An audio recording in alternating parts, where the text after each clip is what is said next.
It's time for Good Game Spawnpoint. Oh, the show looks even more amazing in VR. Rad, you're not plugged in. Yeah, coming up on the show. I team up with the courageous Quill for a PlayStation VR adventure in Moss. Plus, Goose and I have a Scribblenauts Showdown. And I hit the high seas for a first look at Sea of Thieves. Lower the anchor. Uh-oh, uh-oh, uh-oh. So guys, ready for a big show? Yar! VR!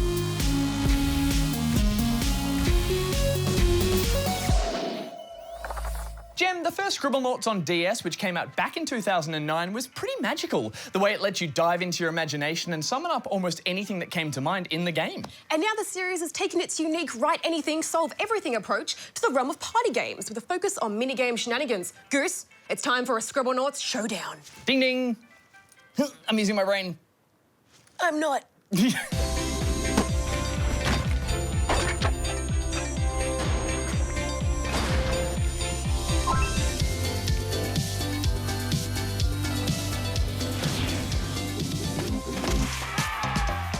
Showdown's collection of multiplayer minigames all revolve around that mind-boggling mechanic of being able to conjure up anything by simply spelling it out. However, the catch in Showdown is the addition of game show-like categories and wheel spins that narrow your word options. And this adds a level of competition we've not really seen before in the series. Yeah, these random round modifiers are really what makes Showdown work, and they set up some of the best moments in the game. Like when you flew on an escalator. It's that begin with E!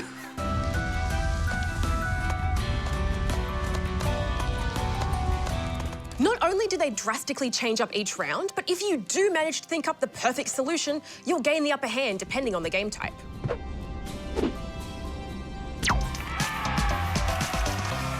Oh, it's always so tense trying to think up something that starts with a certain letter or fits a specific category. Especially as you can see what your opponent's chosen and a timer kicks off if they beat you to the punch. It actually turns out to be really hard. Quick, Gem, an animal starting with L. Lizard. A food starting with P. Something from space that begins with Q. Yeah, see? It's not easy.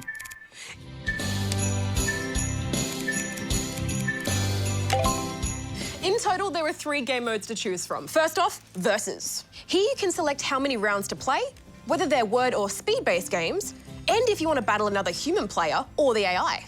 This is essentially a pick-up-and-play mode, so it's perfect for a quick gaming session if you're pressed for time.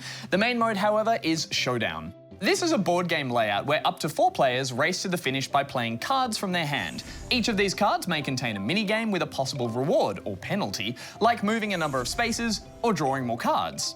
But these bonuses work both ways, so you want to be careful when making your move. It all feels very Mario Party inspired. And I do really like using cards instead of dice rolls to progress. But this mode is only really fun if you've got a full party of 4 playing. Any less, and you just wind up sending each other backwards constantly and the game just drags on way too long. But I'm curious to know, Gem, what did you actually think of the minigames themselves? It's a bit of a mixed bag, isn't it? Some, like racing to a finish line, made sense and were fun every time, but some of the more obscure ones, like the Moon Rover or eating contests, felt less creative. I do like that they included some waggle-based speed games to give the old noggin a rest too. My biggest issue is that every game only allows for 2 players at a time. It would have been really cool if all 4 players could get in and have some fun, especially since a lot of the mini-games would have benefited from having more players. Yeah, totally. I couldn't agree more. I mean, what kind of party is just 2 people? I mean, but it's not a party. Don't have any dip. Fortunately, the final mode, Sandbox, makes up for it a bit by giving you a number of stages to mess about in. And, along with creating chaos, you can also complete objectives by helping out characters to earn Starrites and unlock more stages and costumes. It is a nice addition, but it's very limited, especially when compared to the other games in the series, which I enjoyed a lot more. Most of the goals are fairly straightforward with a few obscure solutions, and you can always just buy a hint if you're really stuck. I did enjoy messing about in split screen, though.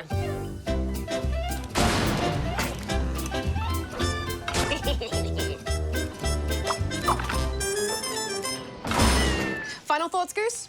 Scribblenauts Showdown is a game that feels like it has unlimited potential, thanks still to that uncanny ability to conjure up almost anything. And a party game's ideal for that.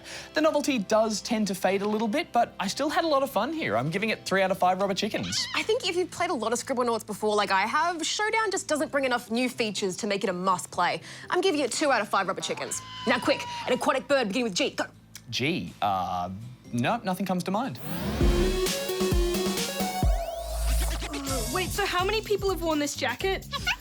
And we don't get a fresh jacket each time? Hello and welcome to The Scoop.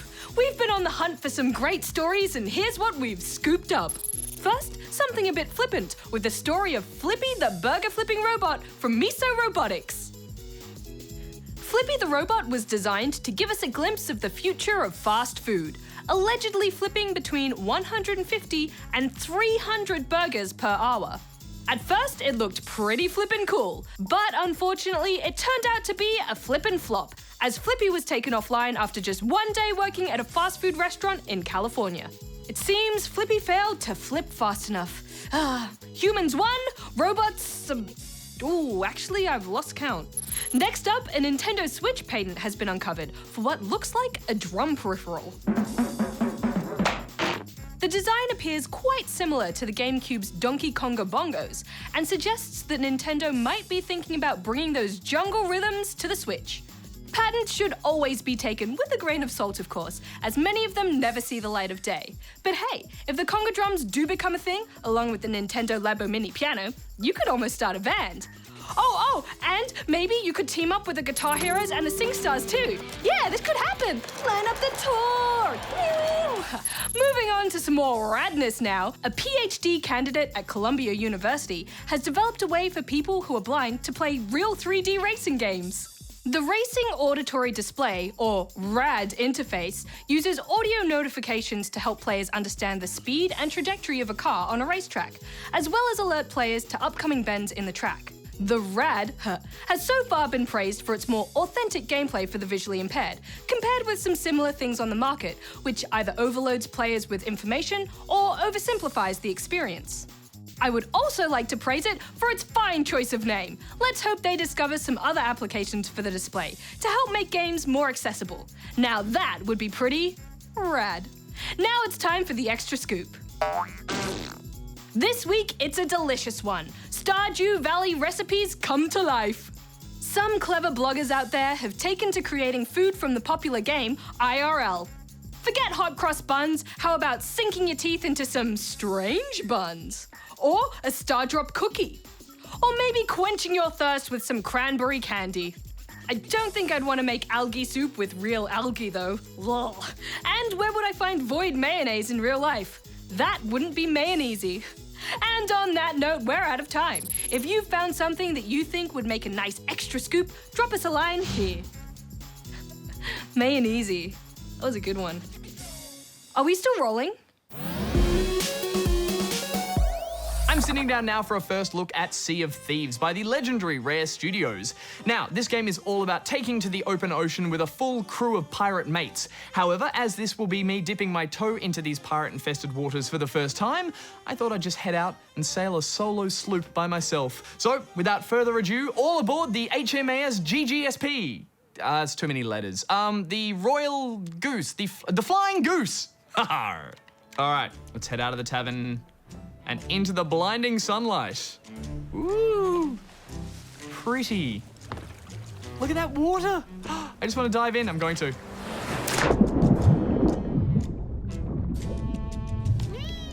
All right. This game is beautiful. Okay, so we're on an outpost, which is where we can take missions and buy items and follow the rules. And I'm a pirate, so I'm not going to do any of that. I'm going to get on my pirate ship. Now, this is a sloop. All aboard. That's more of a train thing, isn't it? Wow. Okay, so steering wheel, anchor, oh. Okay, anchor's up. Go. No. Okay, lesson 2, sails. There we go. Oh, look at that. We are away. Farewell. So long. Bye. No! Oh no! No! Uh-oh! Uh-oh! Uh-oh! Oh no! Oh, the HMAS Goose! Come back! Oh dear. I may have accidentally... Okay, not the best start. What happens now? I think there are sharks in the game. I don't want to find... Hello? What's that? Hello there. Ahoy! Oh! Not a regular... return to my ship. Yes, please. Yes, please. Oh, good. That could have been a worry. Yay, we're back on the ship. Perfect timing, because we were heading for some rocks. I think we just head to an island. We could go to Lonely Isle. Aww.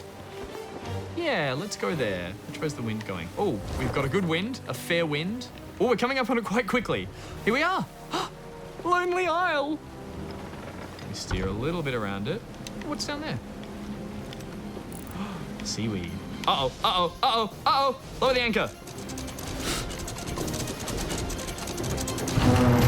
Oh dear, oh dear, oh dear. I think we're okay. I think we are okay. Not bad. Well, we're here. Okay, let's jump overboard. Oh, I should walk a plank. Have I got a... I don't have a plank. I am one person, so I don't know who I'd be sending to walk the plank other than myself. We'll walk the cannon. And... Nope, we will just jump off the...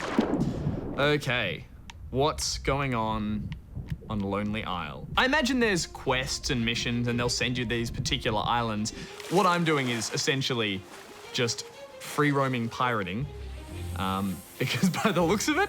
Oh, here we go. A barrel. With bananas! Eee! Take all the bananas. Snake! Snake! Snake wants banana?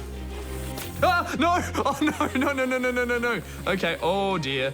Bad snake, bad snake. Oh, I don't look like I'm very well. Okay, have a banana. Bananas cure everything in this game, I think. Scurvy and snake bites, but not in real life. A few more bananas for the road, and more bananas. Someone just left bananas here. It's very helpful of them. Another snake. No, we learnt our lesson. Oh no! No! My ship! The flying goose is kind of underwater. Hang on. No! No, come back, ship. Come back. We may have sprung a leak when we parked. And it's gone, just like that. And guess who's here? Hi, me again. Remember last time where my ship, now it's glug. So that was a first look at Sea of Thieves, and already I can tell there is a lot to get your head around in this game. I barely even scratched the surface of what looks like a giant map dotted with islands, and that was mainly because I was just messing about on a little ship by myself. Now, as well as just mucking about on the high seas, you can undertake missions, and you can do that with a full crew. So there is a lot more here in terms of teamwork and in terms of structure. But at the same time, it's really nice to see that by just throwing caution to the wind and heading out on your own adventure, you can still come up with these great little stories, run into these moments of emergent gameplay, maybe even run into another crew, or sometimes just run aground on an island and lose your boat.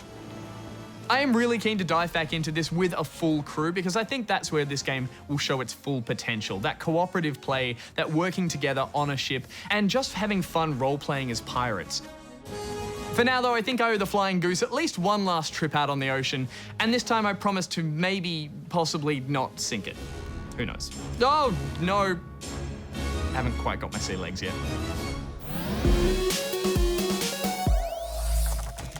Okay, another week, another batch of quizzes. Oh, it's a regular Quizzy fest up in here. Let's fire things up with this video question from Bonnie the Bunny.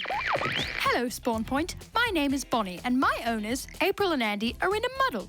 They need to know what's better for gaming, an Xbox One or a PS4. Thank you, SpawnPoint. Goodbye. P.S. Darren is a noob. Wow, thanks, Bonnie. It's very rare that we get a question from an actual bunny. A gaming bunny! Your owners, April and Andy, must be so proud. How does it play games? Like, is it a little controller or...? Maybe it has like a 2-carat controller. Aww. Get it? To your question about which is better for gaming out of Xbox One and PS4, well, personally, I think it depends on what kind of games you like to play and how you like to play them. Yeah, well said, Gem. While most games get released across almost everything, it's those console exclusives that should help you decide what is right for you. Totally. For example, some of my personal faves that are on PS4 but not currently on Xbox One are Ratchet & Clank, Little Big Planet 3, and Nog, which is a great puzzler. And on Xbox One, but not on the PS4, you have the super challenging chaos of Cuphead, the rollicking ranching of Slime Rancher, or the racing thrills of Forza Motorsport 7. And that's just mentioning a few, so it's a tough call. Oh, speaking of calls, maybe we should call old mate Darren to weigh in on this. Hello, Darren speaking. Hi, Darren. It's Rad. And Gem at the Ask Spawnpoint desk. Oh, wonderful. What can I do to help? We have a question from Bonnie the Bunny about which is better for gaming, the PS4, the Xbox One. What do you reckon, hardware-wise? Well, there are some differences to do with things like the way memory is allocated and teraflops, which are very important. Teraflops, like little flopsy bunny ears. Not quite.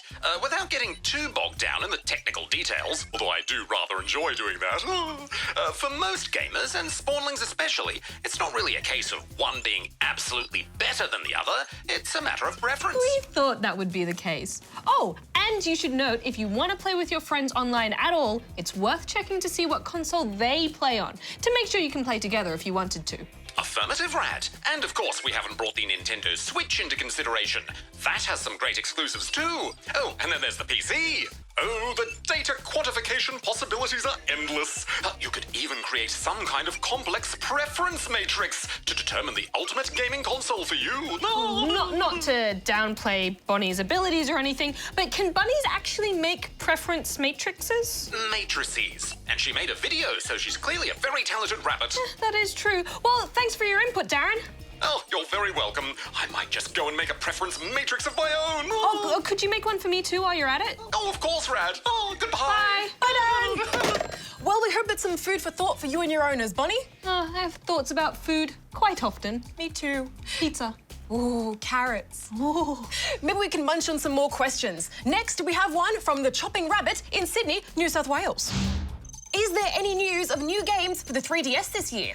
Whoa, another rabbit. I'm sensing a theme here. What's happening? Oh, I think you know exactly what's happening. Okay, let's not fall down the rabbit hole here. Yeah, I would not care for that.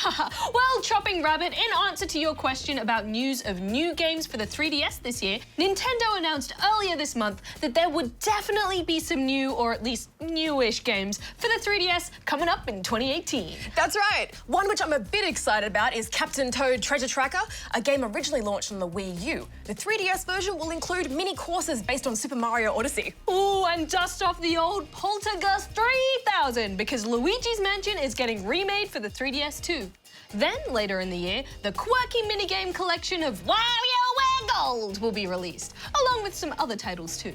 Nintendo also announced an update of Mario and Luigi Bowser's Inside Story with a new extension, Bowser Jr.'s Journey. While that's not due until next year, it does imply the 3DS will still be supported at least into 2019. Yeah, it's actually kind of surprising that Nintendo is still making games for the 3DS, considering the success of the Switch. I guess that's good news for 3DS fans out there, though. It sure is. Now let's move on to one more question. We've got this one from Gem in Gem City, New South Wales. Sounds like a delightful place to live. Well, you would think that because you're Gem. Exactly. Hi guys, loving the new revamp. I have a question, Gem. What is your favorite gem/crystal from a game and why? Thanks, Gem. Oh, thanks, Gem, for your question straight out of Gem City for Gem about gems. What a gemboree. Yeah, thanks, Gem, and my compliments on the excellent name you have there. As for my favourite gem or crystal from a game, well, even though I'm not the biggest Skylanders fan, I did have a few of those creation crystals. I just like them because they're so pretty. Other than that, I'd have to say the gems you collect in the Spyro the Dragon games are pretty up there. I actually used to make them out of paper mache. I really like their classic gem design and the way the light reflects off their edges to give them that lovely glimmer. Oh, it's so cool that you used to make them. So crafty. Gotta love some good gem glimmer. Ooh! Oh, I feel so sparkly. My eyes. If you have a question for us here at the Ask SP desk, head over to our website, here. And don't forget those video questions. Oh, that's better. You look great. You look great. Thanks!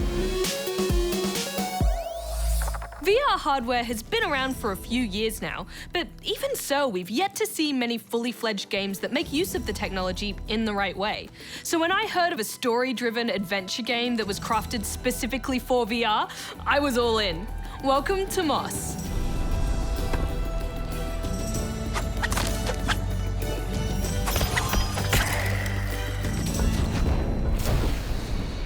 Much like classic fairy tale films, Moss begins its story with an old hardcover book.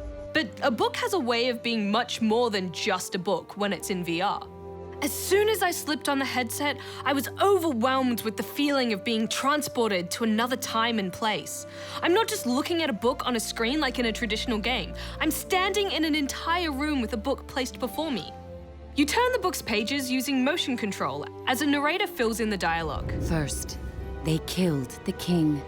I really enjoyed the narration and the way she does different voices for like an old, wise character or a big, scary one. It really helps sell the fantasy of it all, and I thought it was perfectly executed.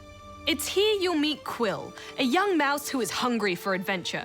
She soon stumbles across some ancient magic, which results in her being linked with a mysterious being called a reader. But she felt no danger from the being silently peering down at her. Hey, that's you! Your job is to help Quill on her journey by influencing the environment. You move Quill with the left thumbstick and use motion control to push and pull things, which clears a path for her. These puzzles make up the bulk of the game, and they can be pretty tricky, especially since Moss takes an organic approach and allows you to figure out how things work all by yourself. Although Quill will sometimes give you a hint if you're a bit stuck. I rather liked these puzzles. They were bite-sized and challenging, but rarely ever completely stumped me. Plus, they drip-feed mechanics at just the right pace, giving you variety without overwhelming you. Then there's the combat. Nasty little critters who would seek to take you down. The combat for me was probably the least enjoyable part of the game. Brave as she is, Quill is still a delicate little mouse, and it doesn't take much to defeat her. Many of the fights involve enemies trying to swarm and overwhelm you, and it can get very tricky to try and hold them back. Thankfully, you can use your mystical reader powers to control them. This makes fighting much easier. In fact, I think there's some fights that would be virtually impossible to pass without it. Unfortunately, the motion controls are pretty fiddly. This could have been down to my camera placement, but no matter how many times I reset and recalibrated, it was still never perfect. This was extremely frustrating because sometimes your little orb just won't go in the right spot and ugh. Perspective is also a bit of an issue, which sometimes makes it difficult to see the placement of a platform. So even if you think you totally made a jump, the game may not agree. Playing any game in VR can be super frustrating. It's really fiddly to have to deal with taking off the headset and then all of these cables and then recalibrating even if you just want to take a short break. Ugh. In fact, VR isn't recommended for very young gamers, especially in long sessions. But if you are allowed to play, Moss looks beautiful. The entire game looks like a little diorama, which is a really clever way to deal with the motion sickness that sometimes goes with VR. Not to mention, it's delightful. Everything is so charming and cute and tiny, and the world building is exceptional. You also get a strong sense of power and responsibility as the reader. The game really connects you to its own story. To me, most of the downsides here, like the dodgy motion control or the camera skipping and resizing itself sometimes, it's mostly down to the technologies being used. But if we're not making games ambitiously, then what's the point? Quill's favorite story. How Sir Argus fought beside the Sprite Champion to seal this temple from the arcane. Moss made me dream about the future of games and stories and magical worlds, and that is a huge achievement. I fell in love with Quill and her courage. I'm giving Moss 4.5 out of 5 rubber chickens.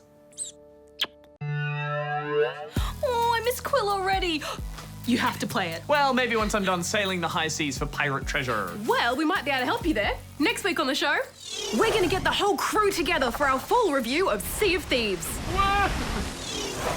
Plus, it's RPG time as we re-enter the animated world of Ni no Kuni 2, Revenant Kingdom. Ready for this? All that and heaps more. Don't forget to check out what we're doing online. You won't want to miss our live streams. You may even get to play with us one day. Until next time, Gem out. Brad out. Goose out.